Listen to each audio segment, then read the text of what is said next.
Snow প্যাডিংয়ে চলে এসেছি। Snow প্যাডিংয়ে parking থেকে আমরা ব্যাগ নিয়ে যাচ্ছি। বেশি ব্যাগ নিইনি, আমাদের একটা ব্যাগের জিনিসপত্র গোছাতে হবে বলে নিয়েছি। দেখতে পাচ্ছ এইগুলো হয় হয়তো, ঠিক আছে। আর এখানে এই চারটে একটা ফটোগ্রাফার ব্যাগ আছে। আমরা যাচ্ছি নিচের দিকে। নিচের দিকে দেখো, আমাদের ক্যাম্প পুরোটাই নিচে। নিচে সব ট্রেনগুলো আছে, ওই সাইডে সব অনেক কিছু সাজানো আছে। আমরা নিচের দিকে যাচ্ছি, আমাদের নিচে থাকবো নদীর পাড়ে। এখানে বোটিংও হয়। আমরা প্রায় টেন্টের কাছাকাছি চলে এসেছি নদীর নিচের দিকে। দেখতে পাচ্ছ নিচের দিকে চলে এসেছি, এই যে নিচের দিকের নজারা এটা। আমরা এখন টেন্টে চলে এসেছি। আমার টেন্ট এটা, এদিক থেকে এলাম। চার সাইডে দেখতে পাচ্ছ টেন্ট, আর এত সুন্দর। তার সাথে আমি এখানে দাঁড়িয়ে আছি। আমার টেন্টের পিছনে ইলেকট্রিক বোর্ড এনেছিলাম, ওটাই লাগাবো, এক্সটেনশন বোর্ড। আর চার সাইডের নজারা দেখতে পাচ্ছ কত সুন্দর আর কি। অনেকগুলো টেন্ট আছে, ওইগুলো বড় বড় টেন্ট আছে, কিন্তু ছোট টেন্টে থাকাটাই বেটার।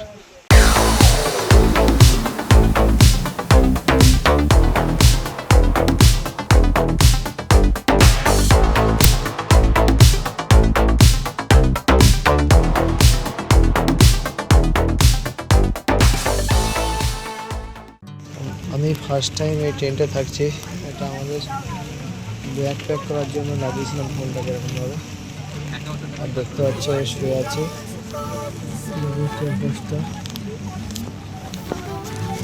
আমি এখানে শুয়ে আছি, কিন্তু আওয়াজটা হচ্ছে দেখো বারবার এর হিলছে। আমাদের টিমের অনেকে, সবাই এখনো শোয়নি, বাইরে বসে আছে, করছে, আওয়াজ হচ্ছে। কিন্তু দেখো এখানে নদীর পাড়ে বলে কতটা নড়ছে টেন্টটা আর কি।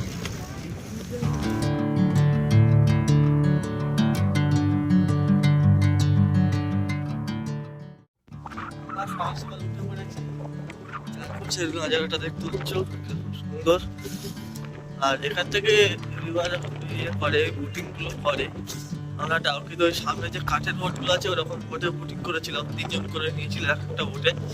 আর এখানে দেখছি এই প্লাস্টিকের বোট গুলো আছে, আর এইদিকে ব্রিজটা আছে। এর উপরে আমরা যখন যাবো, আমরা এই টেন্টে ছিলাম, এই ফার্স্ট টেন্টটা আমার, আমি এখানে ছিলাম। দেখতে পাচ্ছ আমরা এখন ব্রিজের উপরে যাচ্ছি। দেখতে পাচ্ছ এটা কতটা চড়াই। তো চলো, চলে এসেছি। এখানে আমাদের পার্কিং ছিল, গাড়ি এখন আছে। আর এই পাশ থেকে ব্রিজে যেতে হবে। চলো, এই যে পার্কিং এর পাশে আর কি, এখান থেকে যেতে হবে। যেতে থাকি। আমরা চলে এসেছি ব্রিজটার কাছে, দেখতে পাচ্ছ। ব্রিজের কাছে চলে আসার পরে চলো ব্রিজের উপর চড়া যায়। এটা সেই যে আমাদের শাটার হয়, শাটারের যে টিন শেড হয়, সেরকম লাগছে। আগে থেকে যাই। চার সাইডের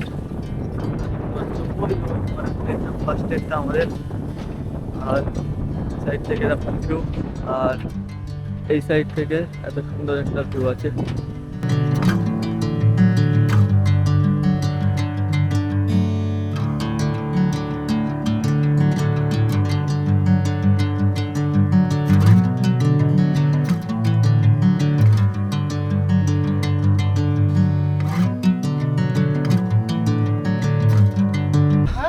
এই বোটিং করতে যাব, এই কায়াকিং বলে এটাকে। 600 টাকা করে নিচ্ছে, পার হেড 300 করে পড়ছে। একটা কায়াকিংয়ে 2 জন যাওয়া যাবে। আমি আর আমার দাদা যাব এই বোটগুলোতে। চলো বোটিং শুরু করা যাক। আমরা বোটে চড়ে ফেলেছি, দেখতে পাচ্ছ বোটে উঠে গেছি। হাই কুমার, আমরা বোটে চড়ে গেছি, এবারে আমরা চলবো। আমাদের বোট চালু হয়ে গেছে।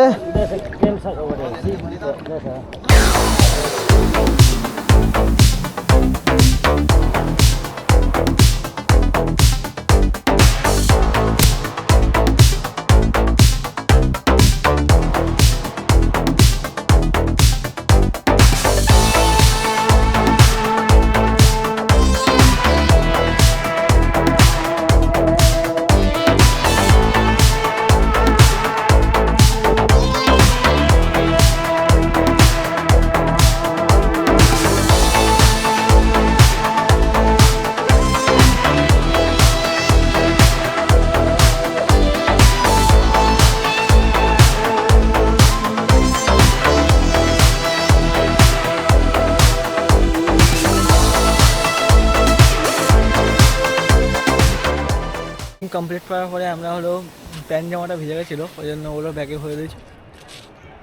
একটা ওয়াটারফলে চান করবো বলে হাফ প্যান্ট আর জামা পরে নিয়েছি। আমাদের বোট এখানে আছে, ওই আমরা এবার এখান থেকে বেরিয়ে যাবো চেক আউট করে। আজকে আবার গোয়াটের দিকে যাওয়ার আগে একটা ওয়াটারফল আছে, ওটা দেখে যাবো। Bye bye tent.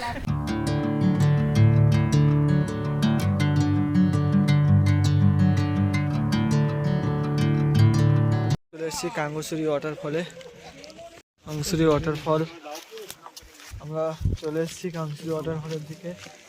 চলো নিচের দিকে যাওয়া যায়। দাঁড়া দেখ, চলো নিচের দিকে যেতে থাকি। ক্যামেরা নিয়ে আসিনি এবারে।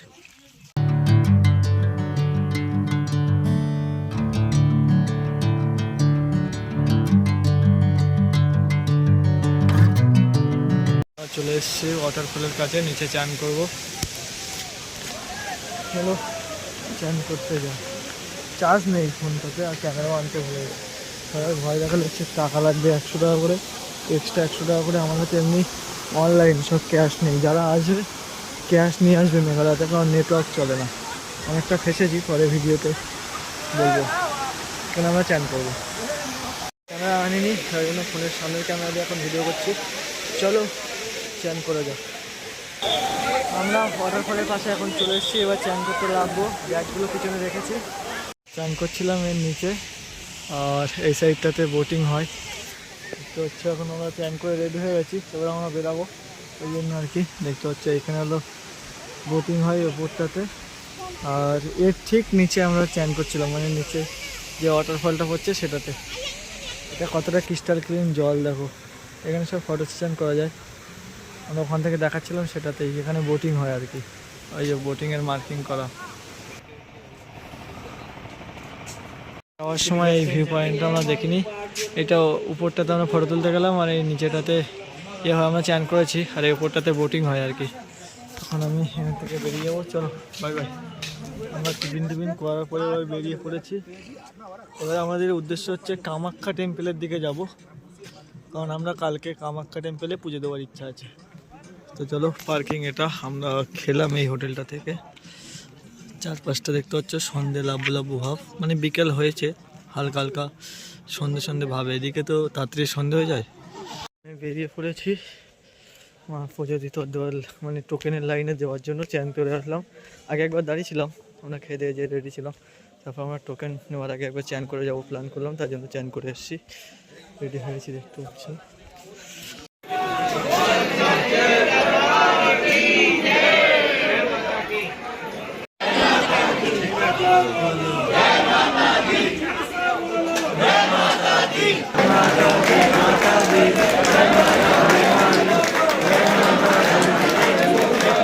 লাইনে দাঁড়িয়ে মায়ের নাম স্মরণ করতে করতে আমরা টোকেন নিয়ে নিই, তারপরে মন্দিরের লাইনে দাঁড়িয়ে পড়ি। আমরা যেহেতু রাত থেকে লাইনে দাঁড়িয়েছিলাম, সেই জন্য খুব অল্প সময়ের মধ্যে মায়ের দর্শন পেয়ে যাই। আর তোমরা যারা কামাখ্যা মন্দিরে দর্শন করতে আসবে, যতটা পারবে তাড়াতাড়ি লাইনে দাঁড়াবে, আর খুব তাড়াতাড়ি সকাল সকাল আসলে আর কি ভিড় কম থাকে, সেই কারণে মায়ের দর্শনটাও খুব তাড়াতাড়ি পাওয়া যায়। মায়ের মন্দিরে দর্শন করার পরে মায়ের মন্দিরের চারপাশটা আমরা ঘুরে দেখি, এমন ফটো ভিডিও নিয়ে নিই, তারপরে বেরিয়ে পড়ি আমাদের হোটেলের উদ্দেশ্যে। সকাল 8টার কাছাকাছি কামাখ্যা মন্দিরে পুজো দেওয়ার পরে কিছুক্ষণ ফটো তুলি কামাখ্যা মন্দিরের আশেপাশে, তারপরে আমরা হোটেলে চলে আসি। হোটেলে খাওয়া দাওয়া করার পরে ঘুমিয়ে পড়ি, কারণ সারা জায়গা ছিল। আজকে সকালে এখন আর কি সকালে খাওয়া দাওয়া করে ঘুমিয়ে পড়েছিলাম, এসে পুজো দিয়ে আসার পরে এখন আর কি আবার দুপুর, এখন বাজে 3:30, আমাদের দুপুরের খাওয়া হয়ে গেছে। এবারে আমরা ওয়েট করবো, আমাদের 11:50 নম্বরে ট্রেন আছে, সেটার জন্য। তো চলো এখন খাওয়া দাওয়া করে আবার যাচ্ছি হোটেলের দিকে, হোটেলে ওয়েট করব, কারণ আর তো কিছু করার নেই। হোটেলে ওয়েট করতে হবে 11টার আগে, হয়তো বা 9টা-10টার দিকে আমরা বেরাবো ট্রেনের উদ্দেশ্যে। তারপর 8:45টার সময় আমরা বেরিয়ে পড়ি বাড়ি ফেরার উদ্দেশ্যে। এই যে ব্রিজটা দেখতে পাচ্ছ, এটা আমরা কামাখ্যা থেকে গুয়াহাটি রেলওয়ে স্টেশন অবধি যাওয়ার সময় এই ব্রিজটা সুন্দরভাবে লাইটিং করা ছিল। বাড়ি ফেরার সময় বেশি ভিডিও করা হয়ে ওঠেনি, তাই মেঘালয় ভ্রমণের এটিই শেষ পর্ব। আর মেঘালয় ভ্রমণের ভিডিওগুলো কেমন লাগলো সেটা কমেন্ট করে জানিও। দেখা হচ্ছে পরবর্তী কোনো ভ্রমণের ভিডিওতে, অন্য কোনো অজানা শহরে।